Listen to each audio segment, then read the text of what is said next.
Samhain marked the beginning of the old Celtic New Year, and many Celtic pagans still observe Samhain as the renewal of the wheel of the year.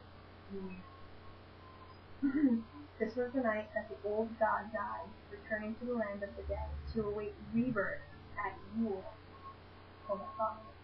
and a time when the corn goddess would go into mourning for her lost son/consort, leaving her people in temporary darkness.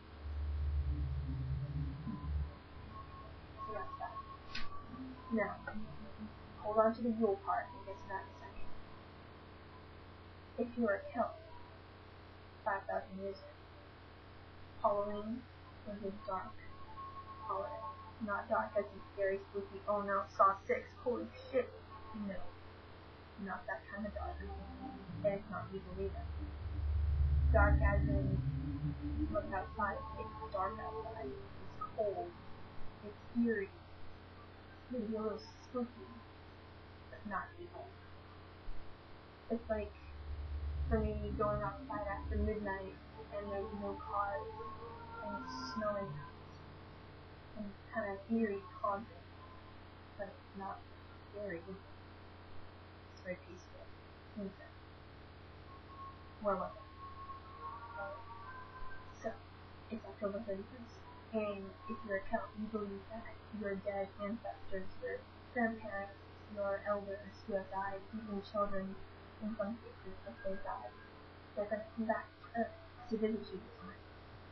But not just you, they're coming back to your village or your town or wherever you are to visit for this one night.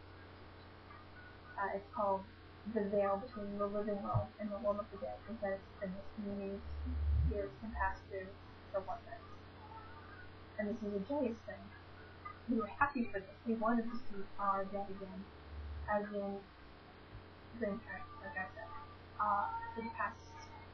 For last week, when I went to the ritual at home at my favorite store, I brought my grandfather's ashes with me, which I have on a cord. I don't wear it all the time, I promise, but I have it on a cord, like a little mini urn. And I brought him with me, and I also brought my grandmother's pearl necklace that she wore all the time. So I had my mementos of my dead. And we had to call them to us. Call them back. And we did. And that probably hasn't changed much. So they would await their dead. But of course, you weren't always guaranteed that it was just going to be your ancestors that came through. Other things would probably come through too. Evil spirits you did not want to see, did not want to deal with. And yeah, that part was probably a scary part. If you were afraid that something bad was going to come through with your own dead ancestors. So that's where they came up with, but that's why they dressed up in costumes, as we know today. Probably doesn't fit her costume. They would dress up for these evil spirits, so that they wouldn't be bothered or haunted or spooked by these evil bad spirits. They dress up, and bad spirits wouldn't be able to tell the difference. And they just follow their life. That's probably where they get all this way dressing up in costumes. Also, to await their dead, their parents, fathers, friends that they wanted to see again, they would leave offerings. Don't know what it was, food, cakes, ale, probably. And they'd leave these offerings for them. Trick-or-treating. See how we're kind of correlating here? Also, the word Samhain, like I said, means harvest or in summer. I heard a lot of people throw around that Samhain, or Samhain, was an evil lord of the dead, Celtic god or Celtic lord, Lord Samhain, Lord Samhain. Just it's like such a Lord Samhain never existed. I've actually never heard of him until just the past year or two. And people are saying that, oh, you worship Lord Samhain, Lord Samhain, he comes and he's the Lord of the dead, you sacrifice to him. Where are you getting this information? It doesn't exist. I've also heard that the ancient Celts used to worship Lord Samana, or not Lord Samana, but the goddess Samana. If you look at your history, the goddess Samana is Persian, I believe. Nowhere near Ireland. So So obviously we'll see some common trends here.